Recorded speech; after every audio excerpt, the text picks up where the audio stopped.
중국이 온건한 통화정책에 대한 언급으로 14년 만에 통화정책 완화에 대한 기대감이 커지고 있습니다.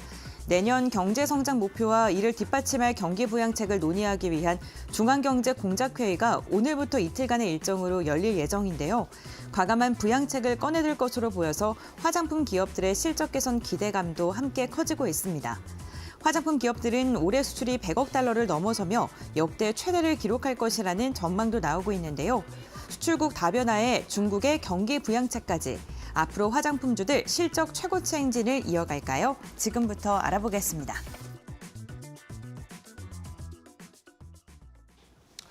예, 12월 11일 수요일 마키나우 일부 이슈레다를 통해서 본격적으로 시작을 하겠습니다.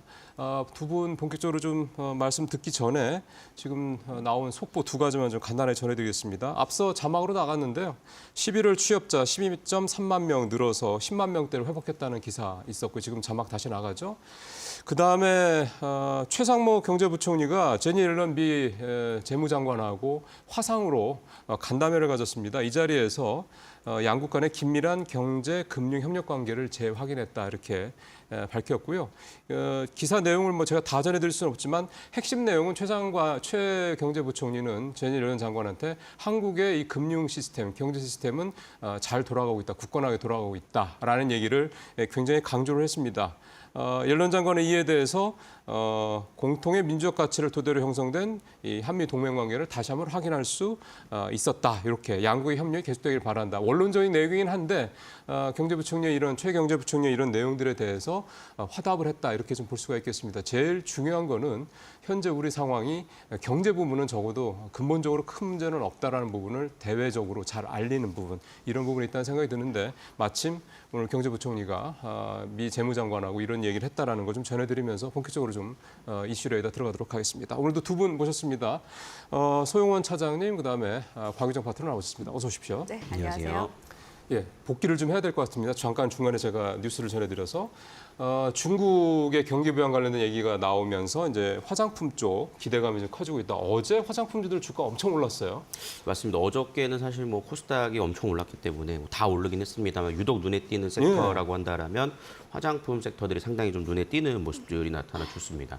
아무래도 이제 중국 경기 부양에 대한 기대감이죠. 지난번에도 사실 중국 경제 정책에 대한 회의가 이루어졌을 때 소비 쪽에 대한 부분들이 직접 언급이 없었다라는 이유로 화장품주들이 크게 떨어졌던 경향이 있었는데 이번에는 본격적으로 이제 금리 인하에 대한 얘기들도 본격적으로 나올 것으로 기대가 되고 있고 내수 부진에 따른 이런 정책에 대한 부분들이 구체적으로 나올 것이다라는 기대감이 있다 보니까 화장품주들의 상승세가 상당히 좀 두드러지는 모습들이 나타나줬습니다. 화장품주들에 대해서 사실 섹터를 뽑을 때 요즘 신저가 종목들이 너무 많기 때문에 뽑기가 어려운 상황인데 그래도 상당히 좀 견조한 섹터라고 한다라면 화장품주를 좀 뽑을 수 있지 않을까라고 생각을 하거든요. 그 이유에 대해 설명을 좀 드리면 어떻게 보면 조정을 좀 미리 맞은 경향들이 좀 있습니다.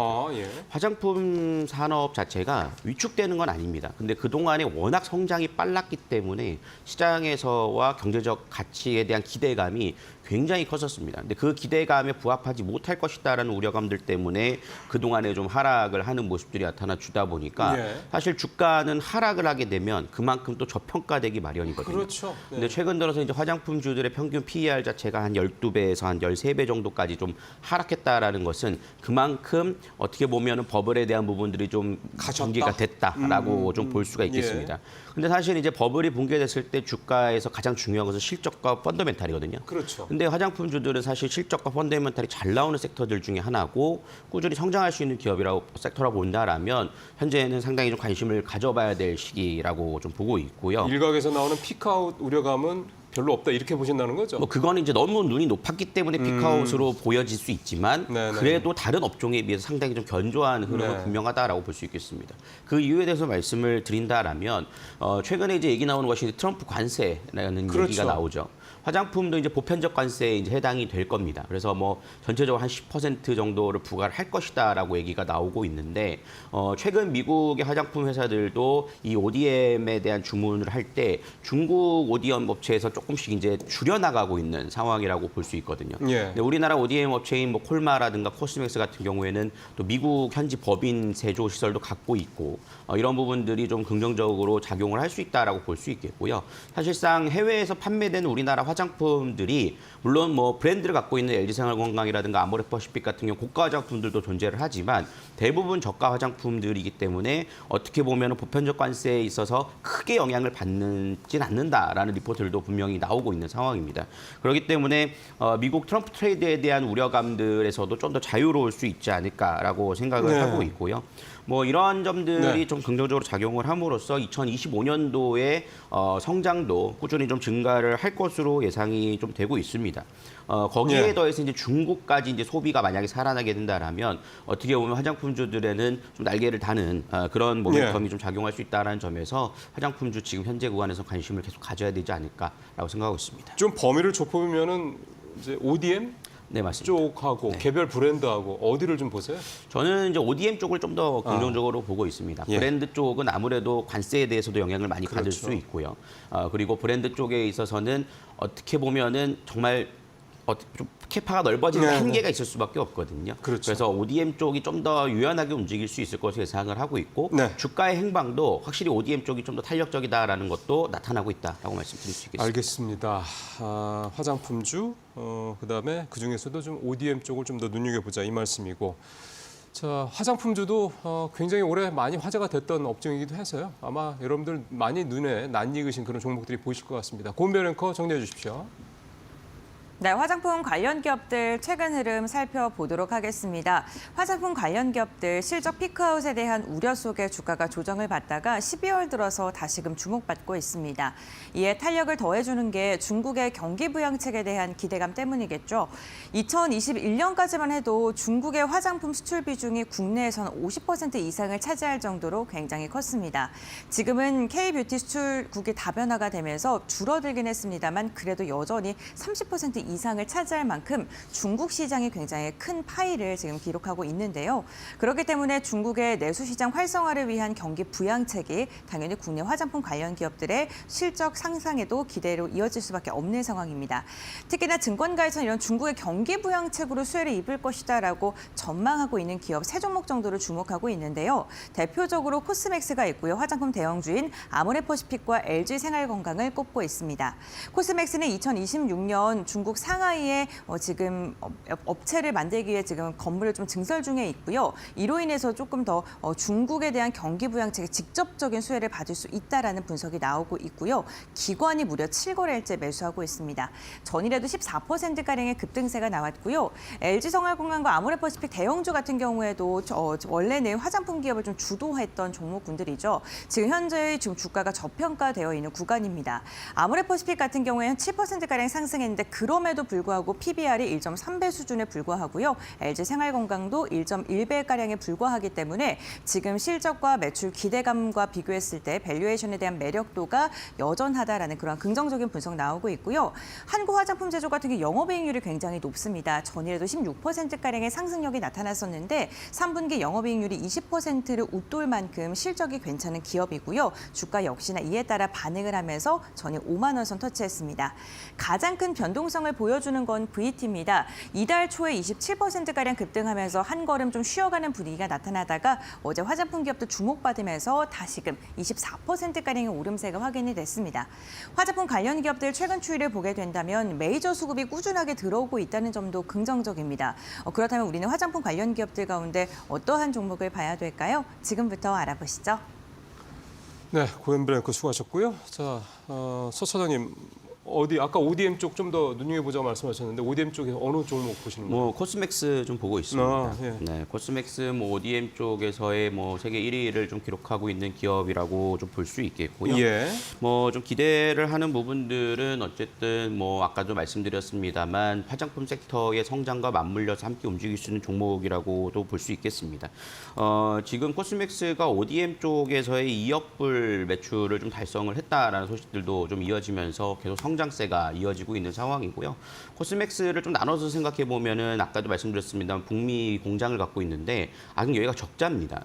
근데 최근 들어서 이제 매출이 미국 쪽에 대한 아마존을 통해서라든가 틱톡샵을 통해서 굉장히 증가를 하고 있는데 그 증가하는 제품들을 보면 이 색조 화장 쪽과 그다음에 이제 쿠션 제품이거든요. 네, 코스맥스에서 생산하는 쿠션 제품에 대한 매출이 꾸준히 좀 증가를 하고 있는 상황이고 이제 글로벌 시장에서 생산하는 쿠션과 미국 북미 시장이 좀 다른 점이 있다라면 우리나라 같은 경우 쿠션에 선케어 제품이 같이 들어가 있습니다. 대부분. 그래서 이제 선크림의 효과도 같이 보여주고 있지만 미국은 선크림에 대한 부분들은 이제 FDA의 승인을 좀 받게 되어 있습니다. 그러다 보니까 쿠션에서 이제 선크림 제품의 성능이 빠지게 되는데 이것에 대해서 이제 OTC 랩을 신설을 해서 이 미국 FDA에 대한 것을 대응하기 위한 신설 팀도 좀 개설을 하면서 앞으로 미국 북미 시장에 대한 선케어 제품까지도 판매를 확대하기 위한 준비를 갖추고 있다라는 점에서 좀 긍정적으로 좀 볼 수 있겠고요. 그중에 ODM 쪽에서도 제가 특히 이제 코스맥스를 주목하고 있는 부분들은 북미 시장과 더불어서 또 동남아 쪽에 대한 공장을 또 신설을 해놓은 상태이죠. 그렇기 네. 때문에 상당히 좀 매출에 대한 캐파가 굉장히 넓어질 수 있고 다변화될 수 있다라는 점이 상당히 좀 긍정적이라고 좀 볼 수 있겠습니다. 아까도 여기에 더불어서 이제 중국 소비까지 살아난다라면 사실 동남아, 그다음에 중국, 북미 시장 이렇게 좀 어느 정도 이제 포트가 짜지는 구간을 좀 갖고 있는 상황이기 때문에 코스맥스의 성장은 좀 긍정적이라고 볼 수 있겠고요. 최근 들어서 외국인 기관들이 상당한 매수세가 좀 들어오고 있습니다. 그래서 최근 박스권의 형성이 되어 있고 다른 화장품주들과 다르게 이제 추세 하락의 구간이 아니거든요. 그래서 여기서 이제 장기 이평선에 대한 부분이 돌파가 나오면서 상승 기대감을 좀 가져볼 수 있지 않을까. 그것은 결국 외국인과 기관이 동반해서 상승을 일으키는 흐름들이 좀 이어질 수 있을 것으로 좀 기대가 되고 있기 때문에 현재 구간에서의 가격적 메리트도 충분히 있지 않나라고 말씀을 좀 드릴 수 있겠습니다. 예, ODM 쪽 글로벌 1위고 이제 이게 한국 콜마가 또 있잖아요. 맞습니다. 거기랑 비교해봤을 때 어떤 조금 더 긍정적으로 보시는 게 있습니까? 제가- 짧게 말씀해 주시면. 맞습니다. 콜마도 상당히 좀 매력적인 종목이긴 합니다만 아까도 말씀드렸지만 이 포트의 다변화가 상당히 좀 잘 되어 있는 구조를 지금 짜여져 있기 때문에 네. 코스맥스가 좀 더 어떻게 보면 액션에 있어서 좀 더 자유로운 부분들이 있을 수 있다라고 보고 있습니다. 예. 지금 사실은 뭐 우리 화장품이 이제 뭐 미국 뭐 국내가 아니라 미국 뭐 유럽, 동남아, 남미 뭐 중국 좀 전 세계에서 다 팔리고 있는 상황이기 때문에 그런 식으로 다양한 그런 포트폴리오를 갖고 있는 게 좀 무엇보다 중요하다 이 말씀이 좀 되겠고요. 자, 우리 곽 파트너님은 어떤 종목 보셨어요? 네, 중소형 브랜드사인 에이블CNC 가져왔는데요. 예. 정거래를 보니까 그 중소형 브랜드 기업 중에서 VT라는 기업이 네. 지금 사상 최고치 신고가를 써서 올라가는 모습이 관측이 되더라고요. 그러니까 화장품 관련 섹터가 올 하반기 내내 좀 조정을 받은 측면이 있지만 그렇게 이제 대장주가 또 시장에 나타났다라는 것은 아직까지 업황이 계속 현재 진행형으로 성장 중에 있다라는 반증이기도 하거든요. VT가 그래서 이제 새로운 대장주로 이렇게 올라섰다 이렇게 보시는 거구나. 네네, 중소형 브랜드 관련 주 중에서는. 중에서는요. 그리고 또 요즘에 장이 계속 좀 안 좋다 보니까 종목들이 계속 좀 많이 빠지는데 에이블CNC 같은 경우에는 배당 메리트가 확실히 높다 보니까 주가 하락에 있어서도 방어가 꽤나 잘 되는 편이더라고요. 어느 정도길래 그래? 지금 이제 배당 성향만 하더라도 한 40%가 넘는다고 보시면 되고요. 배당 어우. 수익률도 20%가 넘습니다. 그 이면에는 주주 현황에 리프앤바인이라는 특수 목적 법인이 있는 것을 볼 수가 있는데요. 이 리프앤바인 뒤에 IMM 그 사모펀드사가 있다라고 볼 수가 있겠습니다. 물론 이제 사모펀드사 쪽에서도 이익을 당연히 추구하기 때문에 최근에 약간 이제 투자금 회수를 위한 작업인지 이렇게 강한 배당을 계속해서 주고 있는 그런 모습들이 관측이 되고 있는데요. 보니까 작년 9월 달 330억 원의 중간 배당을 시작으로 해서요. 올해 9월 달까지 약 423억 원의 배당을 집행을 했더라고요. 그러니까 지분을 고려했을 때 이 IMM 쪽 그 사모펀드사에서 가져가는 배당금이 약 260억 원 정도를 챙긴 거라고 볼 수가 있겠죠. 이제 에이블CNC 수익 대비해서 너무 과도한 그러게요. 배당 아니냐라고서 금융가 쪽에서는 물론 증권가 쪽에서는 그렇게 좀 분석을 하고 있긴 하거든요. 왜냐하면 1년 반 동안 이 회사가 거둬들인 순이익이 137억 원 남짓하는데 배당액 자체가 지금 400억 원을 웃돌기 때문이라고 볼 수가 있겠습니다. 근데 그럼에도 불구하고 이 사모펀드사가 2017년도에 인수를 해서 계속해서 그 화장품 업황이 좋지가 않아서 적자만 내왔었거든요. 근데 흑자 전환된 게 딱 2022년도부터 네. 흑자로 돌아서기 시작해서 작년에도 이제 흑자, 올해도 계속 흑자 행진을 이어나가고 있습니다. 그래서 계속해서 약간 엑시트를 위한 움직임도 좀 감지가 된다라고 볼 수가 있을 것 같고요. 에이블CNC가 브랜드를 많이 보유하고 있습니다. 대표적으로 미샤, 예. 그리고 어퓨, 그리고 최근에는 경우에는 돼지 코팩으로 이제 인기를 끈 미팩토리를 그 브랜드만 이제 따로 떼서 지금 매각을 추진한다라는 그런 이제 관련 이슈도 있거든요. 그렇게도 하는군요. 네. 여기 이제 돼지 코팩 같은 경우에는 그 올리브영이나 이런 곳 가면은 3단 돼지 코팩으로 굉장히 좀 유명한 상품이 있습니다. 그 상품을 파는 브랜드라고 볼 수가 있고요. 네, 네, 네. 그리고 이제 LVCNC 하면은 그 VT는 다이소에서 리들샷도 같이 판매하면서 품절 대란 일으켰는데 어퓨에서는 또 더 어퓨 라인이라는 그 다이소 브랜드를 또 런칭을 해서 역시 품절 대란을 한번 일으켰었거든요. 네. 여기에다가 이제 화장품 관련주 하면은 미국에 대한 모멘텀도 중요하잖아요. 있어야죠. 미샤 쪽에서 최근에 신제품을 10월 달에 비비크림을 출시를 했었는데요. 아마존에서 페이스 메이크업 부문에서 가장 사실 대표적인 카테고리라고 볼 수 있는 부분인데 거기서 판매 1위까지 차지를 하게 됐습니다. 그러니까 이 미국에 대한 지금 모멘텀도 계속해서 좀 부각이 되고 있는 그런 시점이라고 볼 수 있기 때문에 LVCNC 우리 시청자분들이 계속해서 좀 배당에 대한 메리트와 같이 함께 보셨으면 좋겠고요. 주가상 이제 움직임 보더라도 최근 이제 11월, 12월 달 장 하락한 거 대비해서는 그래도 하단 지금 지지 구간 잘 만들어 나가고 있는 중이기 때문에 7,200원 구간대만 돌파해주게 된다면은 상승 추세로 전환되게 될 가능성도 높아서 배당과 시세 차이까지도 같이 함께 노려볼 수 있을 만한 그런 종목이라고 보고 있습니다. 이게 대주주가 이제 사모펀드이기 때문에 배당을 많이 해주는 거는 좋은데 맞는데 이게 배당을 계속 할 만한 여력이 될까요?